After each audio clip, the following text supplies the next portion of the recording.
قرآن مجید فرقان حمید نے میاں بیوی کا جو رشتہ بیان کیا ہے نا، اس رشتے کو آپ سمجھیں جو قرآن پاک نے میاں بیوی کا رشتہ بیان کیا۔ کہن لباس لکم وانتم لباس لہن، فرمایا بیویاں تمہارا لباس ہیں اور تم ان کا لباس ہو۔ وہ تمہارا لباس ہیں اور تم، اللہ اکبر، کیسا خوبصورت لفظ قرآن پاک نے، ہن لباس لکم وانتم لباس لہن، فرمایا وہ تمہارا لباس ہے اور تم، سمجھ آ رہی ہے نا جی بات کی، وہ تمہارا لباس ہے اور تم ان کا لباس ہو۔ تین خوبیاں تو ہر لباس میں ہوتی ہیں، تین چیزوں کے لیے لباس پہنا جاتا ہے، تین چیزیں، تین قسم کی آسائشیں لباس میں پائی جاتی ہیں، اس پر تو تمام مفسرین کا اتفاق ہے۔ سب سے پہلی چیز، لباس جو ہوتا ہے وہ بندے کو گرمی اور سردی سے بچاتا ہے۔ سخت سردی میں لباس لے لیں تو بندہ سردی سے بچ جاتا ہے۔ اس کا مطلب یہ ہوا کہ میاں بیوی ایک دوسرے کا لباس ہیں۔ اگر بیوی کی طرف کوئی تکلیف آتی ہے تو میاں اس کو بچاتا ہے، اور اگر میاں کی طرف کوئی تکلیف آتی ہے تو عورت اس کو بچاتی ہے۔ میاں بیوی ایک دوسرے کا لباس ہے۔ لباس کیا کرتا ہے؟ لباس آدمی کے عیب چھپاتا ہے، اس کے وجود پر کتنے دھبے ہیں، کتنے نشان ہیں، وہ سارے چھپا لیتا ہے لباس۔ میاں بیوی ایک دوسرے کے عیب چھپانے والے ہوتے ہیں، عیب بتانے والے، رونا رونے والے نہیں ہوتے کہ بی بی جب بھی میکے گئی اس نے جا کے رونا شروع کر دیا، اتنی میں تانگو دوسرا ہے ہی کوئی نہیں۔ اور خامد صاحب جب بھی ملے انہوں نے ایک ہی راگ الاپنا شروع کر دیا کہ میری کیا بات تھی، مجھے مل کیا گیا ہے، میں کیا تھا، میرے ساتھ ہوا کیا ہے۔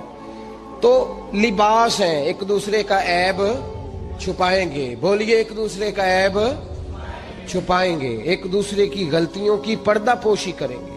اور تیسرا لباس کا کیا مقصد ہوتا ہے؟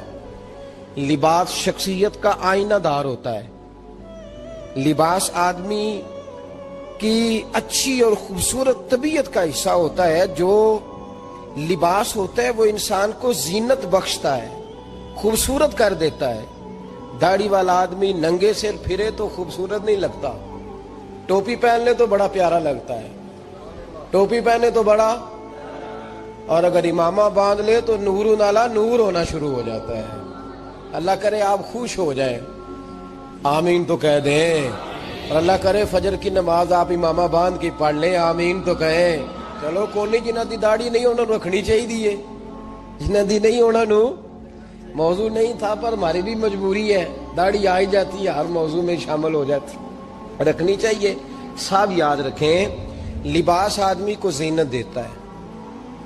قرآن مجید کے لفظوں پہ غور کرو، اگر تو شادی کے بعد بیوی کے آنے کی وجہ سے خامد کو سکون نہیں ملا تو اس کا مطلب ہے اس نے گھر کو زینت نہیں دی، اور اگر شادی کے بعد اس بچی کو تحفظ نہیں ملا، اس کو اپنے گھر کے اندر سکون نہیں ملا، تو اس کا مطلب ہے خاوند نے اسے زینت، اس لباس نے زینت نہیں دی۔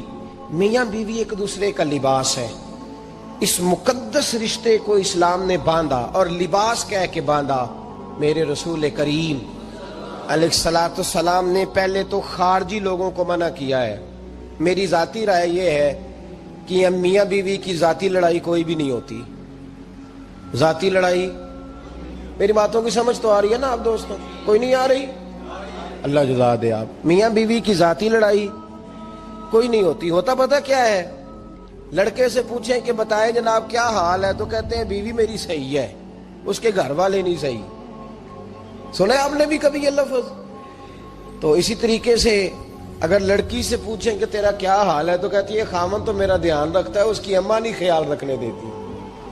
تو لڑائی جو ہوتی ہے وہ تیسرے آدمی کی وجہ سے ہوتی ہے۔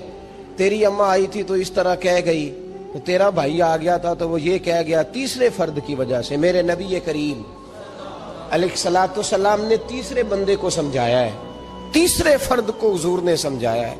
نبی پاک علیہ الصلوۃ والسلام نے فرمایا خبردار، ماں، بھائی، بیٹا، باپ سارے لحاظ کریں، بسنے دے میاں بیوی کو۔ اگر شادی کر دیا تو ان کو سکون سے رہنے دو۔ تم دو جملے کہہ کے چلے گئے، کوئی عیب نکال کے جو چھپا ہوا تھا خامن کی نظر میں وہ نکال کے بتا دیا کہ تیری بیوی یہ کام بھی کرتی ہے. اب تم تو ہٹ گئے وہ بات کہہ کے. اب انہوں نے اکٹھے رہنا ہے. ان کی زندگی مصیبت کا شکار ہو گئی, آزمائش میں آ گئے وہ دونوں. ساری زندگی کڑتے رہے. ایک عیب نکال کے لڑکی کے گھر والے لڑکے کا اسے بتا کے چلے گئے تیرے خامد میں یہ عیب پایا جاتا ہے. وہ ساری زندگی کڑتے رہیں گے, تکلیف میں رہیں گے. انہوں نے تو اکٹھے رہنا ہے. بتانے والا چلا گیا. میرے رسول کریم صلی اللہ علیہ وسلم فرماتے ہیں لعنتی ہے وہ شخص, لعنتی ہے وہ شخص. یا رسول اللہ کون سا؟ فرمایا جو بیوی کو مرد کے خلاف اکساتا ہے اور مرد کو بیوی کے خلاف اکساتا ہے, وہ لعنتی ہے, ملعون ہے, رحمت الہی سے دور ہے وہ شخص. انہیں قریب کرنے کی کوشش کر, تو ان کے اندر محبت پیدا کرنے کی کوشش کر. میرے نبی کریم علیہ الصلوۃ والسلام نے جب حضرت سیدہ فاطمہ الزہرا رضی اللہ تعالی عنہا اور جناب سیدنا علی المرتضی رضی اللہ تعالی عنہ کی شادی کی تو نبی پاک نے دونوں کے سر جوڑے اور دونوں کے درمیان محبت کی دعا فرمائی. دونوں کے درمیان محبت کی دعا فرمائی. اور نبی پاک صلی اللہ علیہ وسلم حضرت فاطمہ کے سامنے جناب علی کے فضائل بیان فرماتے, اور جناب علی آتے تو نبی پاک فرماتے فاطمہ تو میرے وجود کا حصہ ہے, وہ تو میرے جگر کا ٹکڑا ہے. تو ان دونوں کے درمیان الفت پیدا. یہ سب سے پہلے تو خارجی لوگ اس بات کا خیال کریں, سب سے پہلے تو خارجی لوگ خیال کریں, توجہ دیں کہ ان کو بکھرنے سے بچائیں. اب میاں بیوی بھی سمجھ لیں کہ ہماری ذمہ داریاں کیا ہیں. مسند امام احمد بن حنبل میں حضرت ابو درداء رضی اللہ تعالیٰ عنہ سے حدیث مروی ہے. نبی کریم صلی اللہ علیہ وسلم کی بارگاہ میں ایک خاتون نے آ کے عرض کیا یا رسول اللہ صلی اللہ علیہ وسلم مجھے بتلائیے خاوند کا حق کیا ہے. یہ جو حدیث سنانے لگا ہوں نا یہ بیٹی کو سنانی ہے, جا کے یہ ٹیلی فون کر کے بہن کو سنانی ہے, صرف بیوی کو سنانے کی نہیں ہوتی یہ چیزیں. یہ حدیث بیٹی کو سمجھائیں, بہن کو سمجھائیں, ان لوگوں کو سمجھائیں تاکہ, اور یہ یاد رکھیں خاوند کے حقوق اگر بچی کے گھر والے اسے سکھائیں نا تو اس کی سمجھ میں جلدی آ جائیں گے, اور بیوی کے حقوق اگر خاوند کے گھر والے اس کو سمجھائیں تو اس کی سمجھ میں بات جلدی آئے گی. وہ خیر خواہ سمجھتے ہیں اپنے رشتہ داروں. یہ والی حدیثیں ان لوگوں کو سنانی چاہیے جن لوگوں کا بچہ ہے یا بچی ہے. متعلقہ آدمی حقوق بیان کرے. جب متبادل چیز کسی کے سامنے آتی ہے تو وہ کئی دفعہ سمجھتے ہیں کہ خلوص اس میں پورا نہیں پایا جاتا. حضرت ابو درداء رضی اللہ تعالیٰ عنہ فرماتے ہیں ایک خاتون حضور کی بارگاہ میں آئی, عرض کرنے لگی یا رسول اللہ صلی اللہ علیہ وسلم میں نکاح کرنا چاہتی ہوں, شادی کرنا چاہتی ہوں, مجھے بتلائیے خاوند کا حق کیا ہے. اگر تو میں ادا کر سکتی ہوں تو میں نکاح کروں, ورنہ میں اس کام سے بچوں. میرے نبی کریم علیہ الصلوۃ والسلام نے فرمایا بی بی اگر خاوند کے ناک سے رینٹ نکلے, ریشہ نکلے, پیپ بہے اس کی ناک سے, اور بی بی اپنی زبان سے وہ صاف کر دے تو پھر بھی اس کا حق ادا نہیں ہوتا. حضرت ابو درداء کہتے ہیں آنکھ کھول کے اس عورت نے دیکھا تو میرے نبی پاک نے اگلے جملے ارشاد فرمائے. حضور نے فرمایا تو ان باتوں میں حیرت کر رہی ہے, میں اگر خدا کے علاوہ کسی کو سجدے کا حکم دیتا تو میں عورت کو کہتا اپنے خاوند کو سجدہ کرے, میں اس کو کہتا یہ کام کرے. میرے رسول کریم علیہ الصلوۃ والسلام نے حقوق کا تعین فرمایا, حقوق کا تعین فرمایا. اور نبی کریم صلی اللہ علیہ وسلم نے فرمایا جو عورت اس حال میں مر گئی, اس حال میں دنیا سے گئی کہ اس کا خاوند اس سے راضی تھا, اس کا شوہر اس سے راضی تھا, اس کا گھر والا اس سے مطمئن تھا, تو میرے نبی پاک فرماتے ہیں جب دنیا سے جائے گی تو رب کریم جنت کا دروازہ کھول کے فوراً ہی جنت میں داخل فرما دے گا. اس کو بغیر روک ٹوک جنت دے دی جائے گی. شرط یہ ہے کہ وہ جب دنیا سے جائے تو اس حال میں جائے کہ اس کا خاوند اس سے شکوے نہ کرتی پھرے, شکایتیں نہ کرتی پھرے, شکایتیں نہ کرے. ہمارے زمانے میں شکایتیں ہوتی ہیں اور خواتین عورتیں اس بات کو سمجھتی نہیں کہ اللہ نے جو میرے نصیب میں رکھا تھا اور جو خاوند رب نے میرے لیے پسند کیا تھا وہ اللہ نے مجھے عطا فرما دیا ہے. وہ شکوے کرتی ہیں, شکایات کرتی, اور دوسری عورتوں کو سامنے رکھ کے وہ فلاں کے حصے میں یہ چیز آئی, فلاں کے حصے میں یہ چیز آئی, فلاں کا خامد یوں کرتا ہے, شکوہ کرتی ہیں. میرے رسول پاک علیہ السلام نے فرمایا عورتیں کثرت سے جہنم میں جائیں گی, کثرت سے. تو ایک صحابی رو پڑے, ایک حدیث میں لفظ یہ ہے رو پڑے, عرض کرنے لگے یا رسول اللہ وہ ہماری مائیں بھی ہیں, بیٹیاں بھی ہیں, بہنیں بھی, حضور جہنم میں جائیں گی؟ نبی پاک صلی اللہ علیہ وسلم نے فرمایا ایک تو وہ عیب جوئی کرتی ہیں, غیبتیں کرتی ہیں, دوسرا رب کا شکر ادا نہیں کرتی, اور تیسرا فرمایا اپنے خامن کا بھی شکریہ ادا نہیں کرتی, بات بات پہ ناشکری کرتی ہیں, بات بات پہ ناشکری کرتی, اس سبب سے جہنم میں جائیں. عورت کے حقوق کا تعین فرمایا, اور ساتھ ہی میرے رسول پاک علیہ السلام نے مرد کی طرف توجہ فرمائی, اور کیا خوبصورت لفظ ارشاد فرمائے, فرمایا تم میں ہر آدمی اپنے آپ کو اچھا سمجھتا اور اچھا کہتا ہے, ہر آدمی کہتا ہے, لیکن کوئی اگر مجھے آ کے پوچھے گا کہ محبوب آپ کی امت میں اچھا کون ہے, تو حضور فرماتے ہیں میں اسے اچھا سمجھوں گا جو اپنے گھر والوں کے حق میں اچھا ہے, جو اپنی بیوی, خیرکم لأہلہ, تم میں سے بہترین وہ ہے جو اپنے گھر والوں کے لیے اچھا ہے. اور فرمایا جاؤ میرے گھر جا کے پوچھ لو, وانا خیرکم لأہلہ, میں تم سب سے زیادہ بڑھ کر اپنے گھر والوں کے لیے اچھا ہوں. تم میں بہترین وہ ہے جو اپنے گھر والوں کے لیے, بال بچوں کے لیے, بیوی کے لیے اچھا ہے. رسول کریم علیہ السلام نے خامن کو حکم دیا اور ارشاد فرمایا کہ عورت ٹیڑھی لکڑی ہے, بیچاری کو اللہ نے عقل پوری نہیں دی. ایک بچہ چھوٹا ہوتا ہے, ہمیں پتہ ہوتا ہے کہ اس کا شعور پورا نہیں, اگر کوئی غلطی کرے تو کیا اسے نکال دیا جاتا ہے گھر سے؟ بولے, چھوٹا بچہ ہے, وہ کئی دفعہ بڑا نقصان کر دیتا ہے, آپ کیا کہتے ہیں؟ اسے مارتے ہیں, کلاڑی لے آتے ہیں اس کے لیے. اس طرح کرنا چاہیے, اس کے ابے کو بلا لینا چاہیے, بےزتی کرنی چاہیے پنچایت میں بٹھا کے کہ یہ غلطی کی ہے تیرے بچے نے. بھئی دادا یہ کام کرتا ہے؟ بولے نا, کیوں نہیں کرتا؟ وہ کہتا ہے ہمارا بچہ نہ سمجھ ہے, اپنا پوتا ہے, ہمارا اپنا ہے, اگر ہم اس کا ایپ باہر نکالیں گے تو بڑا کام غلط ہو جائے. لیکن وہی ابا جی جب بہو کوئی غلطی کر بیٹھتی ہے تو پنچایت بلاتے, لوگوں کے سامنے معاذ اللہ تعالیٰ بڑی کڑوی کسیلی باتیں کرتے ہیں, ایسی باتیں کرتے ہیں کہ جو ان کی بیٹی کے بارے میں کہی جائے تو وہ کبھی پسند نہ کریں. اتنے سخت جملے کہے جاتے ہیں, بیٹی والے کو رسوا کیا جاتا ہے.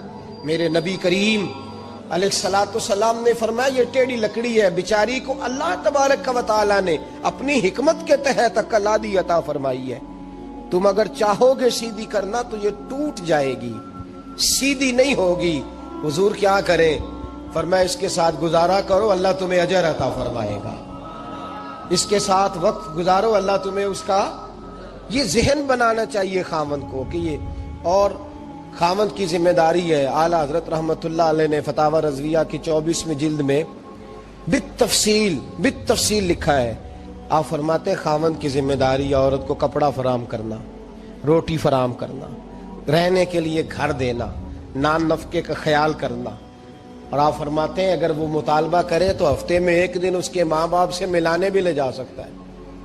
ہفتے میں, جی کوئی نہیں بول دے تسی, ہفتے نہیں, یہ نہیں صحیح لفظ, ہر ہفتے اے سوکھ ہے. کدوں ملان کرنا ہے؟ پاویں نہ بولو, گل جڑی سچی ہو تے سچی ہے. ملان کدوں لے جانا ہے؟ اچھا اپنی اماں نو روز ملدا ہے سویرے شام, تے وہ کہندی مینوں بھی اماں نو ملا لیا, تے کہندا روز نہیں جائیدا. تو تم بھی نہ مل اپنی اماں نو روز بھائی. لیکن ہاں اعلیٰ حضرت فرماتے ہیں ہفتے میں ایک دفعہ ماں باپ سے بولے. بیٹی کا پیار ماں باپ سے زیادہ ہوتا ہے کہ بیٹے کا؟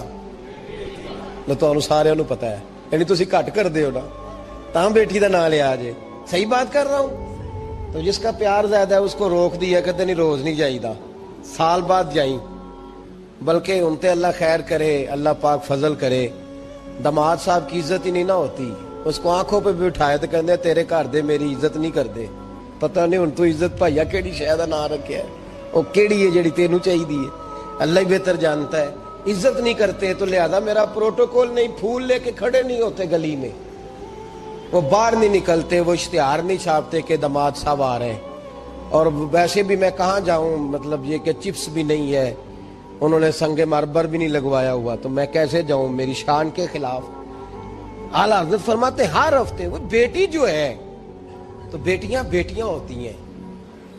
یہ تو اس دن پتہ چلتا ہے نا جب اپنی بیٹی بندہ ڈولی میں ڈالتا ہے، پھر پتہ چلتا ہے کہ دل کرتا ہے ہر ہفتے اس کو ملنے کو، دل کرتا ہے کہ وہ آئے، چہرہ دکھائے، ایک دفعہ مل جائے، ہر ہفتے اس کو ملوانے لے کے جائے، اس کی غلطیاں معاف کرے، اس کے عیبوں پہ پردہ ڈالے، اس کی کوتاہیوں کا خیال کرے، اس سے درگزر کرے. میرے نبی کریم صلی اللہ علیہ وسلم نے فرمایا میں اپنی امت کو حکم دیتا ہوں کہ اپنی بیوی سے بغض نہ پالنا، بغض نہ پیدا کرنا. کوئی غلطی کرے تو بغض نہ پیدا کرنا، بغض نہ رکھ لینا سینے میں کہ تو ہے ہی ایسی، تو ہے ہی، بغض نہ پالنا. اور کیا خوبصورت لفظ ہیں حضرت خدیجہ الکبریٰ کے سرتاج کے، اور کیا لفظ ہیں جناب سیدہ آمنہ کے لال کے. میرے نبی پاک فرمانے لگے اگر تمہیں اپنی بیوی کی کوئی عادت ناپسند ہے تو غور کر لو، ڈھونڈ لو، اس میں ایسی بھی عادت تمہیں ضرور مل جائے گی جو تمہیں بڑی پسند ہوگی. ڈھونڈ لو، غور کر لو، مل جائے گی. کوئی ایسی بھی مل جائے گی جو تمہیں بڑی پسند ہوگی، وہ بھی تمہیں مل جائے گی. ڈھونڈو تو صحیح، تلاش تو کرو. بغض کی اینک نہ لگانا، بغض کی اینک لگا کے دیکھو گے تو کچھ نہیں ملے گا. نبی رحمت سید عالم صلی اللہ علیہ وسلم، پہلی بات یہ ہے کہ اللہ کے حبیب نے تعین فرمایا، اور پھر عملی طور پر حضور نے وہ چیزیں کر کے دکھائیں